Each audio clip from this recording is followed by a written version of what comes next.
क्या हुआ था पिछले वीक में, बताओ उसमें पिछले क्लास में क्या था? क्लॉज का एक इंट्रोडक्शन था, है ना? और जिन्होंने वो इंट्रोडक्शन नहीं पढ़ा उसे पढ़ लेना, याद से देख कर रखा। जिसका छूट गया इंट्रोडक्शन वो यूट्यूब पे जाके चेक कर लेना, मैंने यूट्यूब पे डाल दिया उसको इंट्रोडक्शन वाले पॉइंट को। देखो सिस्टम क्या है। यहाँ पे एक डिस्कशन हुआ था लास्ट क्लास में कि जो हम लोग वो बाद में पूछ लो क्या था क्या नहीं था। देखो सिस्टम को समझे। इंट्रोडक्टरी पार्ट जो था उसमें सिस्टम था कि जब हम क्लॉजेस पढ़ते हैं तो क्लॉजेस आपकी तीन टाइप की थी। कौन कौन सी? प्रिंसिपल, सबऑर्डिनेट और कोऑर्डिनेट। प्रिंसिपल क्लॉज कौन सी होती है? हाँ, जिसमें कंजंक्शन नहीं होता। सबऑर्डिनेट क्लॉज कौन सी होती है? सबऑर्डिनेट में भी कोऑर्डिनेट में भी दोनों में कंजंक्शन होगा। पढ़ के देखना, पूछ ली वहां से उठा लेना उस क्लास को। सबऑर्डिनेट वो क्लॉज है जो किसी भी सेंटेंस में प्रिंसिपल क्लॉज के लिए महत्वपूर्ण रोल प्ले करेगी। और सबसे महत्वपूर्ण रोल क्या है उसका? या तो वो नाउन की तरह काम करेगी, या एडजेक्टिव की तरह काम करेगी, या फिर वो एडवर्ब की तरह काम करेगी। यही पॉइंट था। नाउन की तरह जो क्लॉज आएगी वो कौन सी क्लॉज होगी? Noun clause. एडजेक्टिव की तरह जो आएगी एडजेक्टिव क्लॉज, और एडवर्ब की तरह एडवर्ब क्लॉज। टोटल तीन टाइप की क्लॉजेस है सबऑर्डिनेट में। और जिस क्लॉज में प्रिंसिपल क्लॉज के साथ सबऑर्डिनेट क्लॉज जुड़ेगी वो सेंटेंस कौन सा होगा? Complex sentence. दूसरी क्लॉज है कोऑर्डिनेट। कोऑर्डिनेट क्लॉज चार टाइप से जुड़ेगी। कौन कौन सी? क्यूमुलेटिव, हाँ, अल्टरनेटिव, एडवर्सेटिव और इलेटिव। ये चारों क्लॉजेस हैं कोऑर्डिनेट। और जिस सेंटेंस में प्रिंसिपल क्लॉज के साथ कोऑर्डिनेट क्लॉज जुड़ेगी वो कौन सी होती है? कंपाउंड सेंटेंस होता है। ये पॉइंट हो जाएगा यहाँ तक तो। लेकिन अब कंपटीशन में जब आना है टॉपिक, तो इसकी सभी क्लॉजेस स्टेप बाय स्टेप हमें पढ़नी होती है। इसमें इंपॉर्टेंट जो स्टेप है, पहला जो स्टेप है वो है सबऑर्डिनेट क्लॉज। हमें सेंटेंस में पढ़ना है, एक तो होगी प्रिंसिपल क्लॉज, और प्रिंसिपल क्लॉज के साथ में जुड़ी हुई होगी सबऑर्डिनेट क्लॉज। पहचान साफ है, प्रिंसिपल क्लॉज से पहले कंजंक्शन नहीं होगा, सबऑर्डिनेट क्लॉज से पहले कंजंक्शन होगा। समझ जाएगा ना तक मैं क्या करूं? मानव, अब करें क्या इस टॉपिक में आके? सबऑर्डिनेट क्लॉज कितने टाइप की थी? तीन। कौन कौन सी? Noun, adjective, adverb. इसमें पहली जो क्लॉज हमें पढ़नी है कौन सी है? Noun clause.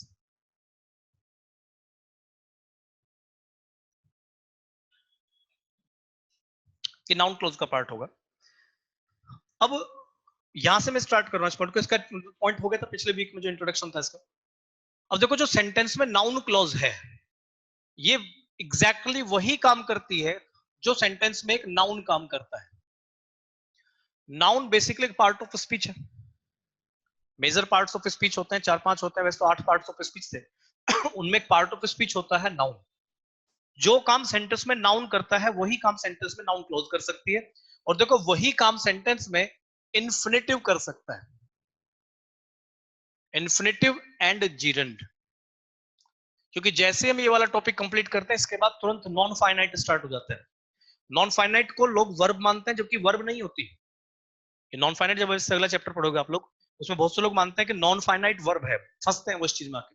जबकि नॉन फाइनाइट वर्ब नहीं है। नॉन फाइनाइट एक ऐसी वर्ब है जो काम करती है नाउन की तरह, एडजेक्टिव की तरह, या एडवर्ब की तरह। समझ रहे? तो नाउन की तरह इन्फिनेटिव, जीरेंट। जीरेंट तो तुमने सुन रखा होगा, जीरेंट किसकी तरह काम करता है? नाउन की तरह। एक वर्ब आईएनजी जब नाउन की तरह काम करता है जीरेंट होता है। ऐसे ही देखो इन्फिनेटिव भी नाउन की तरह काम करता है, जीरेंट भी नाउन की तरह काम करता है, नाउन क्लोज भी नाउन की तरह काम करती है। यानी कि दोनों चीजें, ये भी और ये भी किसकी तरह काम करती है? तो सबसे इंपॉर्टेंट बात है नाउन क्या काम करता है। अगर तुम नाउन के काम को डिसाइड कर जाओ कि नाउन क्या काम करता है, तो इन्फिनेटिव का काम भी समझ में आ जाएगा, जीरेंट का भी समझ में आ जाएगा, नाउन क्लोज का भी समझ में आ जाएगा। तो इसके लिए सबसे पहले हम जीरेंट इन्फिनेटिव तो पढ़ नहीं रहे अभी फिलहाल, हमें देखना है नाउन क्लोज। और नाउन क्लोज काम किसका करती है? तो पहले मुझे नाउन का काम बताइए, नाउन का काम क्या होता है? एक सेंटेंस में नाउन होता है, मुझे बताइए कि नाउन का काम क्या है? क्या चीज? हाँ, नाउन एक सेंटेंस में बेसिकली, वैसे तो बहुत तरीके से यूज होता है नाउन सेंटेंस के लिए, लेकिन बेसिक क्या है?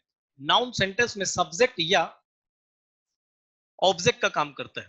हालांकि सेंटेंस के सब्जेक्ट ऑब्जेक्ट प्रोनाउन भी हो सकते हैं, लेकिन प्रोनाउन और नाउन एक ही चीज है, को खास बड़ा फर्क नहीं होता, बस वो नाउन है और नाउन की जगह यूज होने वाला वर्ड है।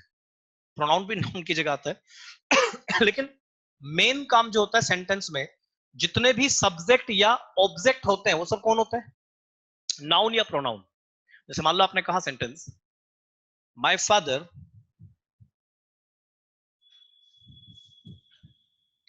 Taught me English. इस सेंटेंस में वर्ब कौन है? टॉट इस सेंटेंस का एक वर्ब है। नोट कर लेते हो, सेंटेंस नहीं करते हो तुम लोग? हाँ लिख लिया करो सेंटेंसेस को। टॉट सेंटेंस में एक वर्ब है। अब इस वर्ब का सब्जेक्ट कौन है? My father. इसका ऑब्जेक्ट कौन है?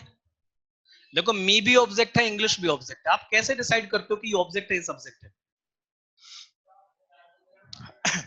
देखो वर्ब से पहले सब्जेक्ट है, चलो ये तो पॉइंट आपने सुन रखा होगा। वर्ब से पहले कौन होता है? कुछ बेसिक चीजें याद रखना, सेंटेंस में वर्ब से पहले कौन होता है? सब्जेक्ट।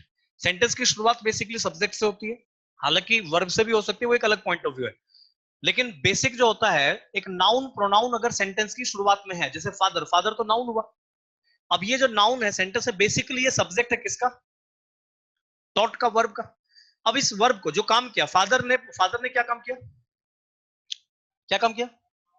पढ़ाया, पढ़ाने का काम किया। क्या पढ़ाया? इंग्लिश। किसे पढ़ाया? मुझे। अब यही सिस्टम होता है एक सेंटेंस में। नाउन एंड प्रोनाउन का मेजर रोल जो होता है वो होता है तो सब्जेक्ट या ऑब्जेक्ट। इस सेंटेंस में मी भी एक ऑब्जेक्ट है, इस सेंटेंस में इंग्लिश भी एक ऑब्जेक्ट, लेकिन ये समझना पड़ेगा ध्यान से। नाउन का काम क्या है? नाउन का काम, हाँ, सब्जेक्ट या ऑब्जेक्ट बताना। या तो वो सब्जेक्ट बताएगा या फिर वो सेंटेंस में ऑब्जेक्ट बताएगा। ये नाउन का एक मेन काम होता है, सब्जेक्ट या ऑब्जेक्ट बताना। सिंपल सा पॉइंट होता है। लेकिन हम लोगों के सामने समस्या क्या होती है कि हम कैसे डिसाइड करें कि ये ऑब्जेक्ट है या सब्जेक्ट है? पहली बात तो ये। दूसरी चीज, जो काम एक नाउन करता है वही काम नाउन क्लॉज कर सकती है। बस नाउन एक शब्द होगा, नाउन क्लॉज एक कंजंक्शन से जुड़ा हुआ पूरा क्लॉज होगा। सेम वही काम नाउन का है, वही काम नाउन क्लॉज का है। दोनों चीजें सेम काम करती है सेंटेंस के अंदर। समझोगे? नाउन काम करता है सब्जेक्ट का, ऑब्जेक्ट का। इसी बिहाफ पे नाउन क्लॉज भी काम करेगी सब्जेक्ट या ऑब्जेक्ट का। और भी काम है इसके, पोजेशन है, केस इन पोजीशन है, और भी चीजें होती है, लेकिन सारे वही काम है जो नाउन करता है। लेकिन फिलहाल आपको ध्यान रखना है इन दोनों पॉइंट्स, और इस पॉइंट को ध्यान से समझ लेना इस टॉपिक को आज के। नाउन क्लोज क्या काम करेगी? नाउन का, नाउन क्या काम करता है? और जहां जहां पे नाउन आ सकता है वहां पे नाउन क्लोज लगाई जा सकती है। ये बहुत सिस्टमैटिक पैटर्न इसके अंदर होता है। तो आपको ध्यान ये रखना है सब्जेक्ट और ऑब्जेक्ट की पहचान क्या। आप जानते हैं सब्जेक्ट क्या होता है, पहचान क्या होता है? सब्जेक्ट क्या है, ऑब्जेक्ट क्या है? ऑब्जेक्ट की पहचान क्या है? सब्जेक्ट पहचानना बहुत आसान है, सेंटेंस में बेसिकली वर्ब से पहले होता है और इसने सेंटेंस के काम को किया होता है। ऑब्जेक्ट की पहचान क्या है? यहां दो वर्ड पे ध्यान रखना, एक तो किसे और एक क्या। हर नाउन प्रोनाउन ऑब्जेक्ट नहीं होता, लेकिन जो भी नाउन या प्रोनाउन या जो भी चीज सेंटेंस में इन दो क्वेश्चंस का आंसर आपको दे, किस किस का, एक किसे और एक क्या, वो 100% ऑब्जेक्ट होगा। जो भी चीज सेंटेंस में क्या और किसे का आंसर देगी वो कौन होगा? ऑब्जेक्ट। जो क्या का आंसर देगा वो होगा डायरेक्ट ऑब्जेक्ट, जो किसे का आंसर देगा वो होगा इनडायरेक्ट ऑब्जेक्ट। किसी किसी सेंटेंस में दोनों ऑब्जेक्ट्स आएंगे, किसी में एक ऑब्जेक्ट आएगा। जैसे he gave me A car yesterday। He gave me A car yesterday sentence में एक वर्ब है गेव, उसने मुझे दिया, क्या दिया? कार। और किसे दी कार उसने? मुझे। तो इस सेंटेंस में ऑब्जेक्ट कौन है? मी भी ऑब्जेक्ट है और कार भी ऑब्जेक्ट है। दोनों ही चीजें सेंटेंस में ऑब्जेक्ट। और सब्जेक्ट कौन है? इस सेंटेंस का सब्जेक्ट है ही। तो समझना क्या आपको सेंटेंस में समझने के लिए, सबसे पहले आप ये चेक करो वास्तव में नाउन का काम क्या होता है। अगर तुम नाउन का काम समझ गए सेंटेंस के अंदर, तो जो काम नाउन का है वही काम नाउन क्लोज है, वही काम नॉन फाइनाइट है। समझो? नॉन फाइनाइट को एक तरफ फेंको, नाउन क्लोज सेम वही काम करेगी जो एक नाउन काम करता है। और नाउन का सेम काम, नाउन का काम क्या होता है? सब्जेक्ट या ऑब्जेक्ट बताना। ये समझ जाओगे इतना पॉइंट छोटा सा, अरे हो जाएगा ना तो। अब इसमें दिक्कत समझिए कैसे आनी है। ऑब्जेक्ट की पहचान क्या होती है? जो क्या या किसे का आंसर देगा वो 100% क्या है? ऑब्जेक्ट है। अब एक चीज समझिए, यदि मैंने कहा he told me a story. मुझे सेंटेंस में बताइए सिंपल है या क्लॉज है? एक सिंपल सेंटेंस है या क्लॉज का सेंटेंस है? सोच लो, क्लॉज की पहचान क्या है? हाँ, उसमें कंजंक्शन होगा। इसमें कोई कंजंक्शन है नहीं, ये एक सिंपल सेंटेंस है। इसमें वर्ब कौन है? टोल्ड वर्ब है। सब्जेक्ट कौन है? ही। ऑब्जेक्ट कौन है? मी और स्टोरी। स्टोरी ऑब्जेक्ट क्यों है? उसने मुझे बताया। क्या बताया? उसने मुझे कहानी सुनाई, तो स्टोरी ऑब्जेक्ट हुआ। और किसको सुनाई? मी। तो अगर मैं इस टोल्ड में अप्लाई करता हूं क्या, तो इस क्या का आंसर कौन देता है? स्टोरी। तो स्टोरी क्या है सेंटेंस का? Direct object. और ऑब्जेक्ट होने का काम किसका होता है? नाउन या प्रोनाउन का। स्टोरी तो नाउन ही है ना। और उसने कहानी किसको सुनाई? मुझे। तो मी क्या हुआ? प्रोनाउन। और मी तो प्रोनाउन होता है ना। और मी प्रोनाउन है। इसमें काम क्या कर रहा है मी? ऑब्जेक्ट का। इतना समझोगे तब तो। लेकिन मैंने इस वर्ब में क्या जोड़ा और उस क्या का आंसर किसने दिया? स्टोरी ने। अब यदि मैं सेंटेंस बना दूं इस टाइप से, he told me that he had seen a movie 3 days before। Sentence समझिए। he told me that he had seen a movie 3 days before। अब देखो, ये जो पहला सेंटेंस था ये एक सिंपल सेंटेंस था। लेकिन दूसरा सेंटेंस है, अब ये सिंपल नहीं है। क्यों सिंपल नहीं है? क्योंकि इसमें कंजंक्शन आ चुका है। कौन है कंजंक्शन? दैट। इसके अंदर कंजंक्शन। ये पॉइंट पिछली क्लास में करा चुका हूं, उसको ध्यान समझना। अब जैसे ही कंजंक्शन आएगा तो ये यहां से लेके यहां तक कितने सेंटेंस है? सेंटेंस तो एक ही है, लेकिन इस सेंटेंस में कंजंक्शन दो हिस्से जुड़े हुए हैं। एक तो ये और एक ये दोनों कौन है? ये दोनों क्लॉजेस है। एक क्लॉज ये है और एक क्लॉज ये है। तो क्लॉजेस जैसे ही आएंगी कंजंक्शन से जुड़ के, तो आपको सबसे पहले कौन सी क्लॉज देखनी है? हाँ, प्रिंसिपल क्लॉज। कौन सी है इसमें? ही टोल्ड में। ये प्रिंसिपल क्लॉज, और यही डिसाइड करेगी कि सेंटेंस में क्या करना है। मेन सेंटेंस यही है, he told me, he told me. देखो सेम सेंटेंस हुई। अब आपने कहा था ही टोल्ड मी, जो पहला सेंटेंस था उसमें आपने कहा था ही टोल्ड मी, उसने मुझे कहा। क्या कहा? आई स्टोरी। अब यदि मैं इसमें कहूं ही टोल्ड मी, उसने मुझे बताया। क्या बताया? क्या कहा? आप चेक कर लो। He told me I story, उसने मुझे क्या सुनाया? स्टोरी। आगे कह रहा हूं ही टोल्ड मी, उसने मुझसे कहा। क्या कहा? यदि मैं इस वर्ब में क्या अप्लाई करता हूं, क्या का आंसर क्या है? That he had seen a movie 3 days before. यही तो बात कही है ना पूरी की पूरी। अब देखो, इसमें क्या का आंसर सिर्फ एक छोटा सा वर्ड दे रहा है, और इसमें क्या का आंसर कौन दे रहा है? पूरी क्लॉज क्या का आंसर दे रही है। और ये क्लॉज वही काम कर रही है जो एक स्टोरी कर रही थी। अरे समझ ना, काम तो सेम वही है ना। स्टोरी एक नाउन था, ये सेंटेंस में क्या का आंसर था। क्या का आंसर कौन देता है? ऑब्जेक्ट। इस सेंटेंस में क्या का आंसर तो ऑब्जेक्ट देगा ना। थ्योरी तो नहीं बदल सकते ना आप सेंटेंस की। और ये रूल नहीं है कि आप इसे रूल के हिसाब से मान के चलो कि हम जिस सेंस के हिसाब से कर लेंगे। सेंस के हिसाब से कुछ ही लिमिटेड चीजें हो सकती हैं, वो ऊपरी ज्ञान है, ध्यान रखना। जब तक आप चीजों की गहराई में नहीं उतरोगे, लैंग्वेज सीखो तो लैंग्वेज की अपनी एक डेप्थ होती है। ऊपर से सेंस लगा लगा के कर दो इसकी हिंदी बना बना के, ठीक है सेंस लगा के हो जाएगा, टेंस पास्ट, ये पास्ट वो पास्ट। ये ऊपरी नॉलेज होती है, सुपरफ्लुअस नॉलेज जिसे बोलते हैं। लैंग्वेज बदलेगी, थीम बदल जाएगी। तो चीजों को समझ के चलना। लैंग्वेज की गहराई में 100% उतरना पड़ेगा। तो हर चीज समझो। आपने कहा टोल्ड, उसने मुझे बताया। क्या बताया? और जो भी आंसर क्या का होता है वो क्या होता है? ऑब्जेक्ट होता है। इस सेंटेंस में ऑब्जेक्ट कौन था? मी भी ऑब्जेक्ट था और स्टोरी भी ऑब्जेक्ट था। इस सेंटेंस में ऑब्जेक्ट कौन है? मी तो है ही है, लेकिन एक और ऑब्जेक्ट है इसमें। कौन? That he had seen A movie 3 days before. ये यहां से लेके यहां तक पूरा का पूरा ऑब्जेक्ट है। किसका? टोल्ड का। लेकिन समस्या क्या है? यहां ऑब्जेक्ट सिर्फ एक स्टोरी थी, और यहां ऑब्जेक्ट पूरी क्लॉज है। और जब एक क्लॉज सेंटेंस में वैसा ही काम करे जैसा कि एक नाउन काम करता है, वो क्लॉज कौन सी होगी? वो नाउन क्लॉज होगी। ये सेंटेंस में है नाउन क्लॉज। पहचान बहुत सीधी सी है, ये बिल्कुल नाउन की तरह यूज होती है। अगर कभी कंफ्यूजन बने तो सबसे पहले सेंटेंस की प्रिंसिपल क्लॉज चेक कीजिए, और उस प्रिंसिपल क्लॉज की वर्ब को चेक कीजिए, और उस वर्ब में आप एक वर्ड जोड़िए क्या। और क्या का आंसर देता कौन है? ऑब्जेक्ट। अगर इस क्या का आंसर आपको इस क्लॉज ने दे दिया, समझ रहे हैं? पढ़ते समझ में आ जाएगा। अगर इस क्या का आंसर इस क्लॉज ने दे दिया तो ये क्लॉज कौन सी होगी? ये 100% नाउन क्लॉज होगी। और अगर ये क्या का आंसर नहीं देती है तो फिर ये नाउन क्लॉज हो नहीं सकती, फिर वो एडजेक्टिव होगी, एडवर्ब होगी या कोऑर्डिनेट होगी, फिर उससे मतलब नहीं है, फिर उसमें नाउन क्लॉज के रेगुलेशंस नहीं लगेंगे। लोग क्या करते हैं, वो कंजंक्शंस रटते हैं कि कंजंक्शन रट के काम कर लो। कंजंक्शन देखो, वही कंजंक्शन नाउन क्लॉज में आएगा, वही कंजंक्शन एडजेक्टिव क्लॉज में आएगा, वही कंजंक्शन एडवर्ब क्लॉज में भी आएगा। हर जगह उसकी सिचुएशन अलग है, काम अलग अलग है। कंजंक्शन का काम है दो सेंटेंसेस को जोड़ना। प्रिंसिपल क्लॉज को नाउन क्लॉज से जोड़ना है, कंजंक्शन चाहिए। लेकिन वो कंजंक्शन दैट भी हो सकता है, व्हाट भी हो सकता है, व्हेन भी हो सकता है, वेयर भी हो सकता है। कोई हार्ड एंड फास्ट रूल नहीं कौन सा होगा, टेक्निकली समझना पड़ेगा चीजों को, समझोगे? तो सबसे पहले जब क्लॉजेस आए, एक तो प्रिंसिपल क्लॉज आइडेंटिफाई कीजिए। प्रिंसिपल क्लॉज का आइडेंटिफिकेशन क्या है? अच्छा, यदि मैं इसी को देखूं, ये प्रिंसिपल क्लॉज, वो क्लॉज कौन सी है? Noun clause. नाउन क्लॉज कौन सी क्लॉज में आती है? सबऑर्डिनेट में। ये क्लॉज कौन सी बनेगी फिर? ये प्रिंसिपल, ये सबऑर्डिनेट। तो प्रिंसिपल के साथ सबऑर्डिनेट जुड़ा, और जिस सेंटेंस में प्रिंसिपल के साथ सबऑर्डिनेट जुड़ेगा वो क्लॉज कौन सी, वो सेंटेंस कौन सा बनेगा?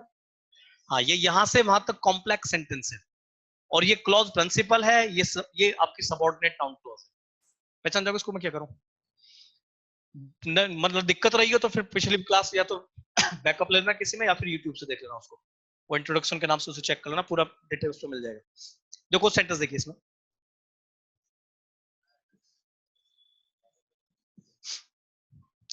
मैं क्लॉजेस लिख रहा हूं, मैं नॉर्मल सेंटेंस में लिख रहा है इसके अंदर। क्लॉज लिख रहा हूं, क्लॉज को पहचानिए कि क्लॉज सबऑर्डिनेट में कौन सी हो सकती है, नाउन है या नहीं है। फिलहाल नाउन क्लॉज पहचानो। जैसे एक सेंटेंस है,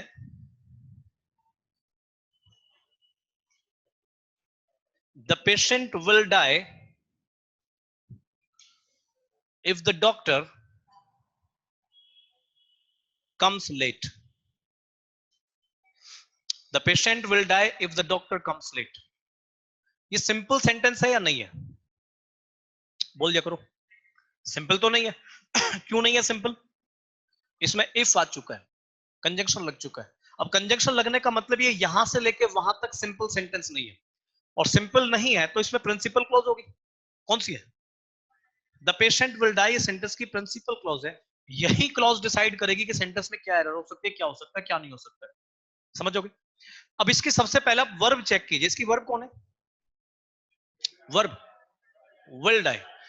दूसरी बात, फिर आपको ये चेक करना है कि ये क्लॉज कौन सी है। जब तक ये क्लॉज डिसाइड नहीं होगी तब तक आप सोच ही नहीं सकते रूल कौन सा लगना है, कौन सा नहीं लगना है। बच्चा सोचता है इफ से पहले फ्यूचर, इफ के बाद में प्रेजेंट इंडेफिनिट। वो रटा हुआ पॉइंट है, वो एक कंडीशनल सेंटेंस का पॉइंट होता है। लेकिन कंडीशनल सेंटेंसेस भी तो क्लॉजेज होती हैं, उनके भी तो सबऑर्डिनेशंस होते हैं। तो कैसे कैसे यूज करना है? आपने कहा था पेशेंट विल डाई, अगर वो नाउन क्लॉज है तो नाउन क्लॉज के रूल्स लगेंगे। पहचान देखो नाउन क्लॉज की क्या है। यदि वो नाउन क्लॉज है तो वो ऑब्जेक्ट का काम करनी चाहिए। ऑब्जेक्ट की पहचान होती है क्या और किसे? The patient will die, patient मर जाएगा। क्या मर जाएगा? इस क्या का answer if the doctor comes late है, यानी इस क्या का आंसर ये क्लॉज नहीं है। किसे मर जाएगा? किसे मर जाएगा, इस किसे का आंसर है ये if the doctor comes late? ये नहीं है। यानी कि ना तो ये क्या का आंसर है, ना ये किसे का आंसर है। तो ये नाउन क्लॉज हो सकती है, नहीं हो सकती है? ये सेंटेंस में नाउन क्लॉज नहीं है, इस पे कोई नाउन क्लॉज का रूल नहीं लगेगा। लेकिन नाउन क्लॉज के रूल्स कौन से होते हैं? बहुत छोटी चीज है, बहुत छोटा सा पॉइंट होता है। नाउन क्लॉज के रूल्स रेगुलेशंस क्या होता है, इंपॉर्टेंट कंसेप्ट होता है कि नाउन क्लॉज काम कैसे करती है और कौन सी नाउन क्लॉज होती है, कौन सी नहीं होती है। सुन रहे? जैसे और सेंटर देखो,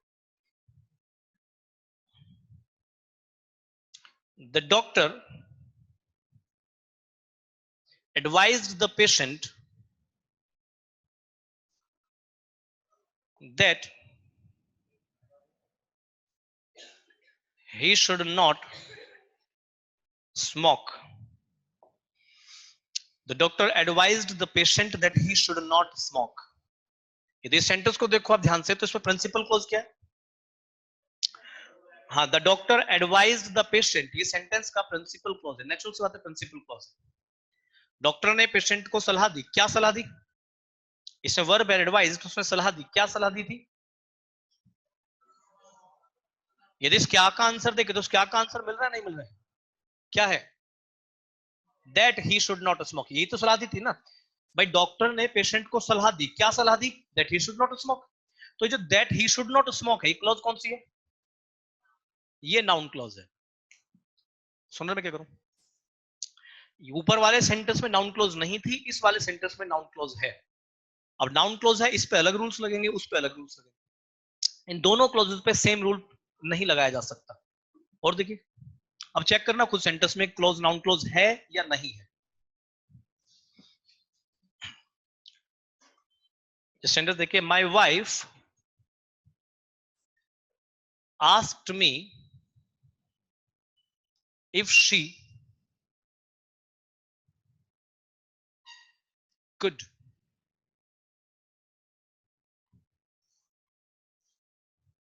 go to her home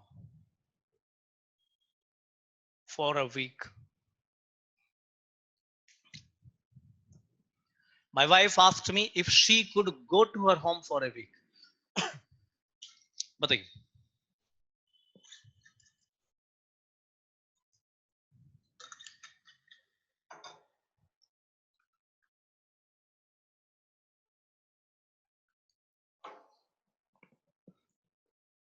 देखिए इसमें प्रिंसिपल क्लोज क्या है,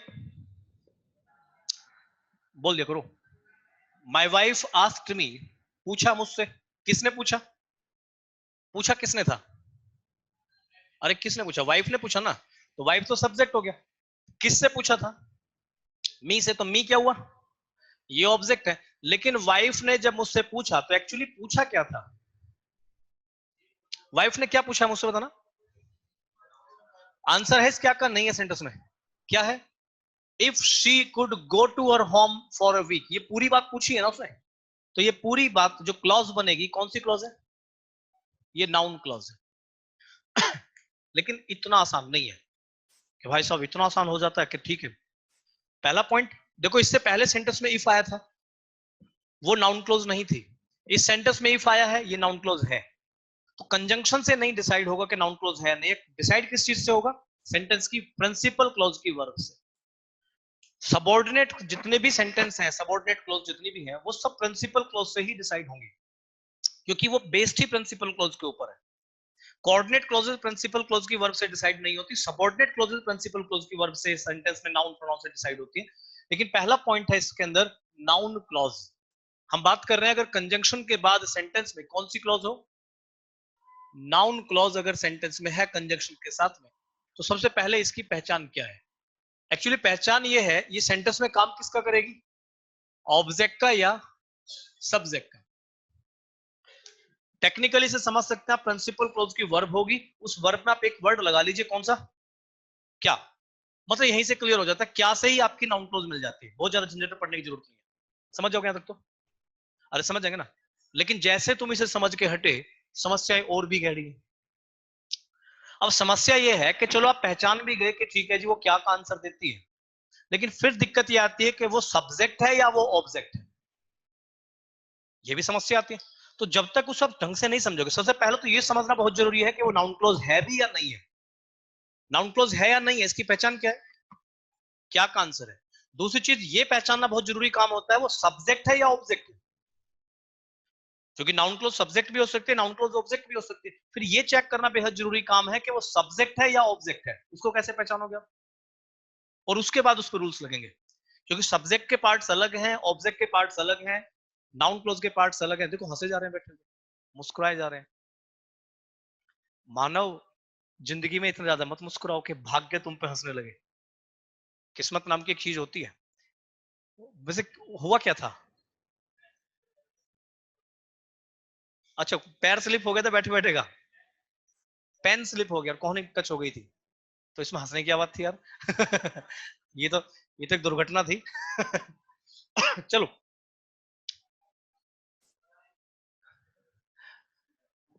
देखिए, अब समझिए। देखो सबसे इंपॉर्टेंट चीज जो इसके अंदर है, पहले तो ये चेक करना बहुत जरूरी है कि वो नाउन क्लॉज है या नहीं है। दूसरी चीज क्या जरूरी है? वो सब्जेक्ट है या ऑब्जेक्ट है। अब फिलहाल मैं बात कर रहा हूं सब्जेक्ट ऑब्जेक्ट की पहचान क्या है। फिलहाल नाउन क्लॉज को फिर से एक तरफ रखो। आप जानते हैं सब्जेक्ट कहां पे आता है सेंटेंस में? जो मेन वर्ब होती है, बेसिकली मेन वर्ब से पहले आएगा बाद में आएगा? हाँ, मेन वर्ब से पहले होता है और ऑब्जेक्ट मेन वर्ब के बाद में होता है। समझोगे? अब ऑब्जेक्ट भी दो तरह के होते हैं, direct object, indirect object. Subject एक ही तरह का होता है। अब एक एग्जांपल के तौर पे देखते हैं, जैसे मान लीजिए मैंने सेंटेंस कहा आई नो शी आएगा या आई नो हर आएगा। I know she, I know her आएगा, मालूम है इतनी बात आपको? यानी कि नो एक ऐसा वर्ब है जिसके पास सब्जेक्ट आएगा, ऑब्जेक्ट आएगा, ऑब्जेक्ट आएगा, सब्जेक्ट तो नहीं आएगा।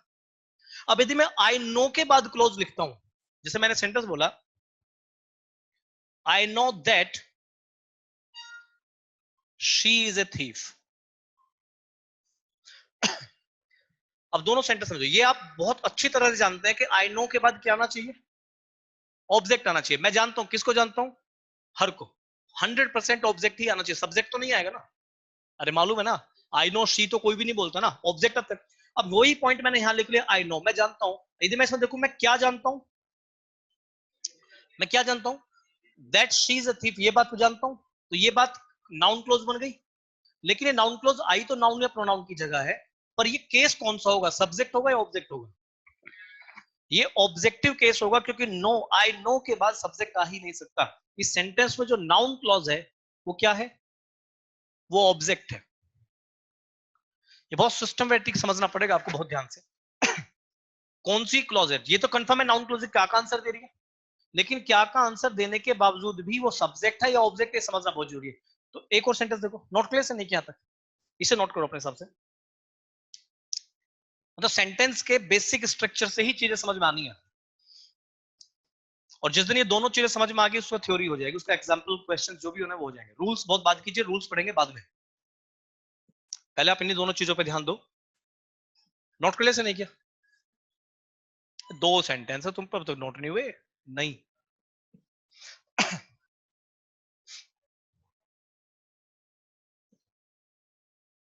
देखो अब नहीं रुक सकता मैं, मिटा दो ना। अब एक और चीज समझिए, एक छोटा सा पॉइंट और समझो यहाँ पे हल्का सा।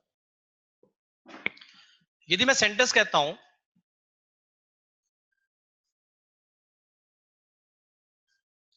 इट इज मी या इट इज आई, ये वो चीज है जो आपने बचपन से पढ़ी होगी, 9th 10th में पढ़ी होगी कहीं ना कहीं, या कहीं कॉम्पिटिटिव क्लासेस में पढ़ी होगी। इट इज मी या इट इज आई, रूल पढ़ा है कभी? प्रोनाउन में सुना होगा आप लोगों ने पॉइंट इसमें, कि जब सेंटेंस की शुरुआत इट से या दिस वगैरह से हो और उसके बाद एक बी वर्ब हो, यानी कि इज या वाज, इन दोनों में से, या फिर बी कोई ऐसी वर्ब हो इट इज इट के बाद में, तो उसके बाद आप सब्जेक्टिव केस यूज करते हैं या ऑब्जेक्टिव केस यूज करते हैं? कौन सा, कौन सा था? सब्जेक्टिव केस, ये पढ़ रखा है प्रोनाउन में। ऑब्जेक्टिव केस नहीं, यानी कि इट इज मी नहीं होगा, क्या होगा? It is I. तो कहां पे हमने सीधा से एक पॉइंट हम पढ़ लेते हैं इसमें, कि नाउन क्लॉज वैसा ही काम करेगी जैसा एक नाउन या प्रोनाउन करता है, और नाउन प्रोनाउन का मेन काम होता है सब्जेक्ट या ऑब्जेक्ट। तो सब्जेक्ट ऑब्जेक्ट को पहचानो सबसे पहले कि कहां सब्जेक्ट आता है, कहां सेंटेंस में ऑब्जेक्ट आता है। मान लीजिए मैं एक सेंटेंस बोलूं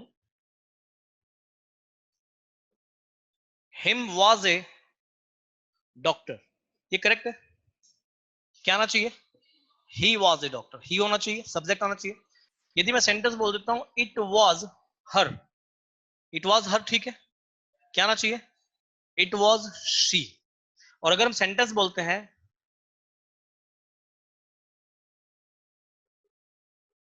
आई एडवाइज्ड शी, ये ठीक है, क्या आना चाहिए? हाँ, आई एडवाइज्ड हर। यानी कि बेसिकली तुम्हें मालूम है सब्जेक्ट कहां पर है तो ऑब्जेक्ट कहां पर है, बेसिक पॉइंट मालूम है। तो अब नाउन क्लोज में क्यों कंफ्यूज हो जाते हो भाई? अगर मैं नाउन क्लोज देखो, अब यहां पे इट इज के बाद क्या आना चाहिए सेंटेंस में, सब्जेक्ट या ऑब्जेक्ट? सब्जेक्ट। और अगर मैं यहां पे नाउन क्लोज लिख दूं, अगर सेंटेंस में मैं नाउन क्लोज लिख दूं सब्जेक्ट की जगह पे, तो ये नाउन क्लोज क्या काम करेगी, सब्जेक्ट या ऑब्जेक्ट? सब्जेक्ट की करेगी ना। अगर मैं सेंटेंस में यहां पे नाउन क्लोज लिख देता हूं, यहां पे कंजंक्शन लगा के मैंने एक नाउन क्लोज लिख दी, तो ये नाउन क्लोज क्या काम करेगी, सब्जेक्ट या ऑब्जेक्ट?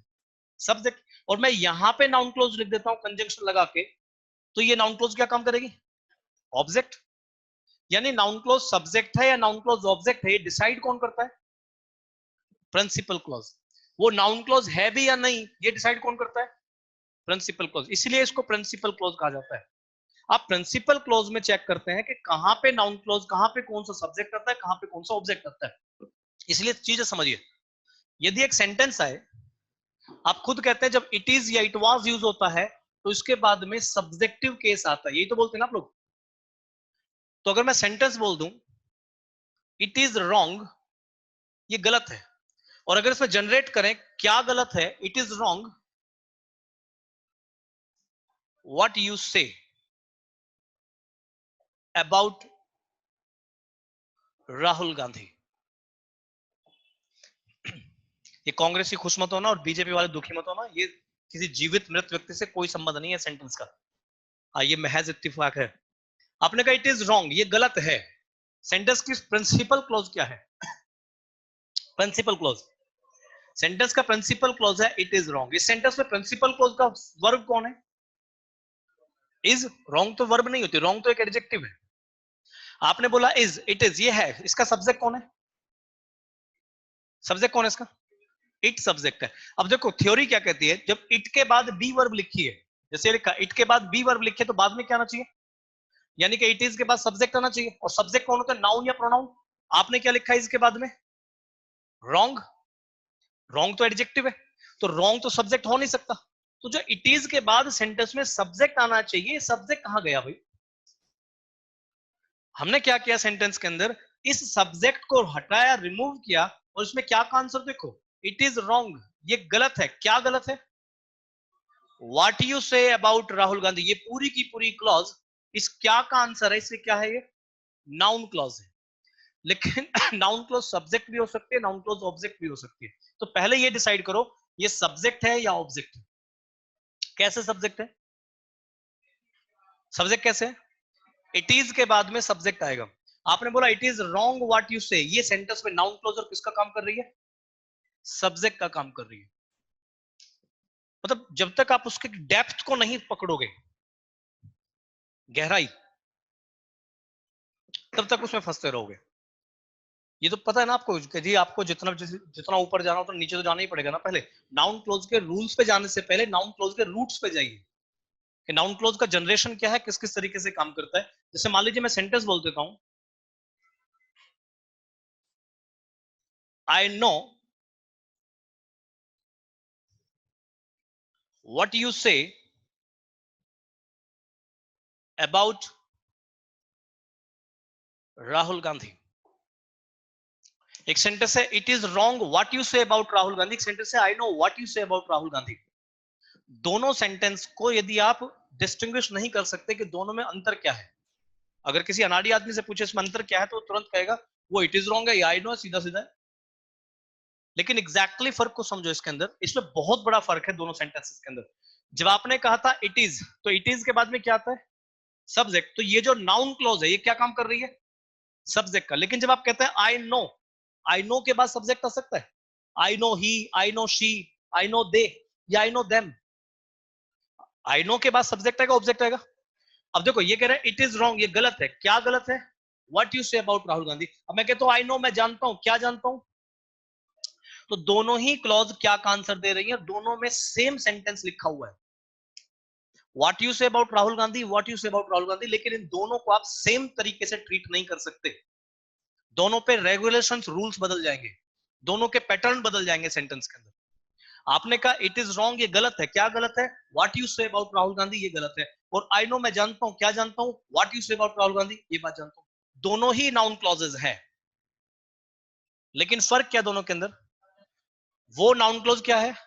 सब्जेक्ट। और ये नाउन क्लॉज क्या है? ऑब्जेक्ट। ये इट इज का सब्जेक्ट है, ये आई नो का ऑब्जेक्ट है। इस पे ऑब्जेक्टिव रूल्स लगेंगे, इस पे सब्जेक्टिव रूल्स लगेंगे। समझ रहे क्या करूं? इसलिए पहला पॉइंट आप ये ध्यान रखें, आपको दो बातें समझनी है। सबसे पहले नाउन क्लॉज क्या है, समझ रहे हैं? उसकी पहचान क्या है, नाउन क्लॉज है भी या नहीं है, सबसे पहले तो ये डिसाइड करना बहुत जरूरी है। दूसरी चीज क्या चेक करनी है, वो नाउन क्लॉज सब्जेक्ट है या सेंटेंस में ऑब्जेक्ट है। इट इज के बाद आएगी तो क्या होगा? सब्जेक्ट। पहचान समझ रहे क्या करूं? अब देखो यहां पे क्या कंफ्यूजन बनता है, समझिए ध्यान से। यदि मैं सेंटेंस कहूं it is I who did it, it is I who did it, इस सेंटेंस में प्रिंसिपल क्लॉज क्या है? It is I. इसका सब्जेक्ट कौन है? इट। साथ में कौन है? इज। जब सेंटेंस में इट के बाद इज होगा तो बाद में क्या आना चाहिए, कौन आना चाहिए? अब इन दोनों सेंटेंस को ध्यान से देख लो एक बार, इस सेंटेंस में भी इट इज है, इस सेंटेंस में भी इट इज है। देखो पॉइंट क्या है, ना तो आपको इंग्लिश सीखनी है, आपको जो ना एक कंपटीशन निकालना है जो अधिकारियों के लेवल का है। अब पढ़ तो सेंस तो कोई भी लगा ले, सेंस तो मैं अभी अभी लगा रहा हूँ इसकी, it is I who did it, it is wrong what you say about Rahul Gandhi. दुनिया का मुझे तो लगता नहीं कोई बंदा होगा जो उसकी सेंस ना लगा पाए। सेंस तो लगा ही लेंगे भाई, लेकिन उसको टेक्निकली कैसे समझना होता है, इसमें और इसमें बहुत बड़ा फर्क है दोनों सेंटेंस के अंदर। थ्योरी कहती है कि इट इज के बाद सब्जेक्टिव केस आता है, ये मैं नहीं कहता, बुक्स में लिखा है, आप लोगों ने पढ़ा भी होगा 9th वगैरह में प्रोनाउन वाले केस में। इट इज के बाद कौन आता है, सब्जेक्ट। इस सेंटेंस में इट इज था, इट इज के बाद क्या लिखा है इसमें, रॉन्ग, सब्जेक्ट तो नहीं लिखा। लेकिन इस सेंटेंस में इट इज के बाद क्या लिखा है, तो यहां तो सब्जेक्ट लिखा है। देखो यहां पे जो सब्जेक्ट है ये नाउन क्लोज सब्जेक्ट है, और यहां पे कौन सब्जेक्ट है, आई।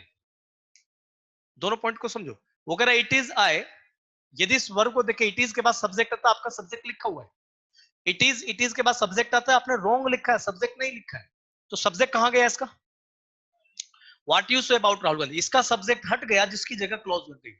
लेकिन इसका सब्जेक्ट हटा है, नहीं हटा, नहीं हटा, तो ये क्लॉज नाउन क्लॉज नहीं हो सकती, ये नाउन क्लॉज नहीं है।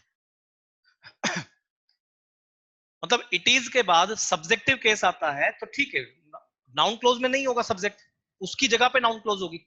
लेकिन जब आप कहते हैं ना it is I, it is she, it is they, उसके साथ में फिर नाउन क्लोज नहीं होती है। फिर ये क्लॉज कौन सी बात की चीज है, क्योंकि नाउन क्लॉज सेंटेंस में सब्जेक्ट या ऑब्जेक्ट की जगह पे तो आएगी ना। आपने ऑब्जेक्ट की जगह सब्जेक्ट की जगह हटाई कहां है, सब्जेक्ट की जगह तो सब्जेक्ट ही बैठा है ना। इस सेंटेंस में सब्जेक्ट की जगह गायब हो गई, समझ रहे? ये क्लॉज बनी आपकी नाउन क्लॉज, ये क्लॉज कौन सी है उसको डिस्कस करेंगे बाद में। तो पहले चेक करो कि नाउन क्लॉज है या नहीं है, और है तो कौन सी है, सब्जेक्ट है या वो ऑब्जेक्ट है। ये सबसे इंपॉर्टेंट कंसेप्ट होता है पहचानने का। हम लोग पहचान में कंफ्यूज होते हैं जब भी होते हैं। जैसे एक सेंटेंस समझिए, मुझे बताना ये नाउन क्लॉज हो सकती है नहीं हो सकती है। जैसे इट इज राइट,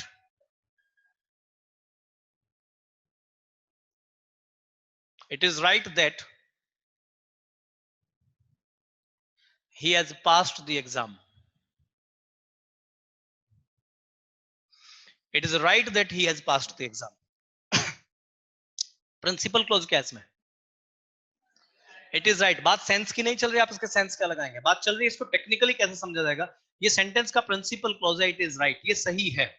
इसमें सब्जेक्ट है इट, इसके बाद लिखा है इज, और नेचुरली एक रूल होता है कि जब इट इज होता है, इट इज के बाद क्या आना चाहिए, सब्जेक्ट। आपने इट इज के बाद क्या लिखा है, राइट। राइट तो एक एडजेक्टिव होता है, सब्जेक्ट तो नहीं होता।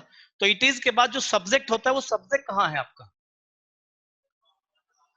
हमने क्या किया, उस सब्जेक्ट को रिमूव किया और इसकी जगह पे क्या लगा दी, ये पूरी क्लॉज लगा दी, that he has passed the exam. ये सही है, क्या सही है, that he has passed the exam. तो ये क्लॉज कौन सी बनेगी, ये नाउन क्लॉज है, लेकिन काम किसका कर रही है, किसका, सब्जेक्ट का काम कर रही है। समझ रहे हैं? एक और देखना, इट इज दे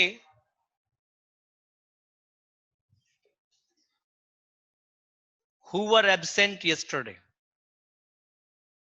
अब देखो जो खूंखार बंदे होते हैं, जो अंग्रेजी के नाम पे कलंक है, धब्बे हैं, उनका अलग ही तरीका चलता है इंग्लिश को टैकल करने का।